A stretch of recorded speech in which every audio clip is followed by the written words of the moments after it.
যিনি নামাজ আদায় করেন না, যিনি ফরজ রোজা পালন করেন না, তাকে নামাজের দাওয়াত দিব, রোজার দিকে আহ্বান করব, তার হাত চেপে ধরবো, তার পা চেপে ধরবো, ভাই একটু দয়া করে আমার সাথে মসজিদে চলো না ভাই।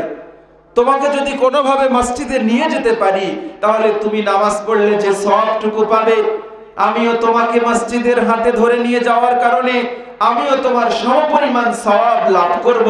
চলো ভাই একটু মসজিদে যাই। ভাই তোমার ভিতরে অনেক ভালো গুণ আছে, তুমি মানুষের উপকার করো, মানুষ বিপদে পড়লে দৌড়ে যাও, অসুস্থ হলে তাকে মেডিকেলে নিয়ে যাও, তোমার ভেতরে এত এত ভালো আছে। চলো না ভাই, শুধু মসজিদে যে ফরজ 4 রাকাত নামাজ পড়ে সালাম ফিরিয়ে চলে এসো, আগের সুন্নাত পড়া লাগবে না, পরের নফল মুস্তাহাব লাগবে না, তুমি চলো আল্লাহর সাথে এতটুকু সম্পর্কটুকু জোড়ো।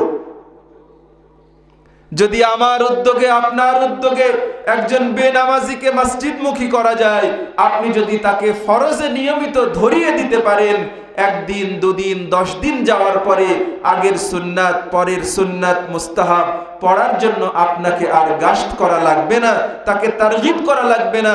তিনি যদি ফরজটুকু ধারণ করতে পারেন, তাহলে আগে পরের নফল মুস্তাহাব অটোমেটিক্যালি তিনি এতে অভ্যস্ত হয়ে যাবেন ইনশাআল্লাহ।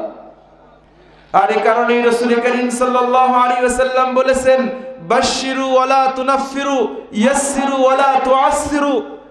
মানুষদেরকে সহজ করে বলো, কঠিন করে বলো না। মানুষদেরকে সুসংবাদ দাও, ভয় দেখায়ও না।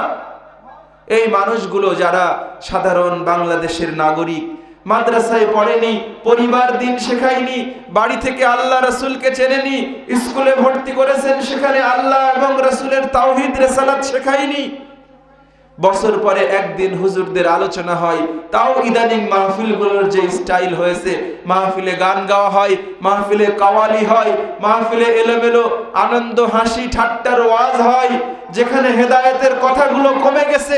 মানুষের ভিতরে ঈমানের নূর তৈরি হবে কোন জায়গা থেকে? এজন্য নবীজির ওই হাদিসগুলোকে সামনে রাখেন যে কঠিন করে বলো না, সহজ করে বলো।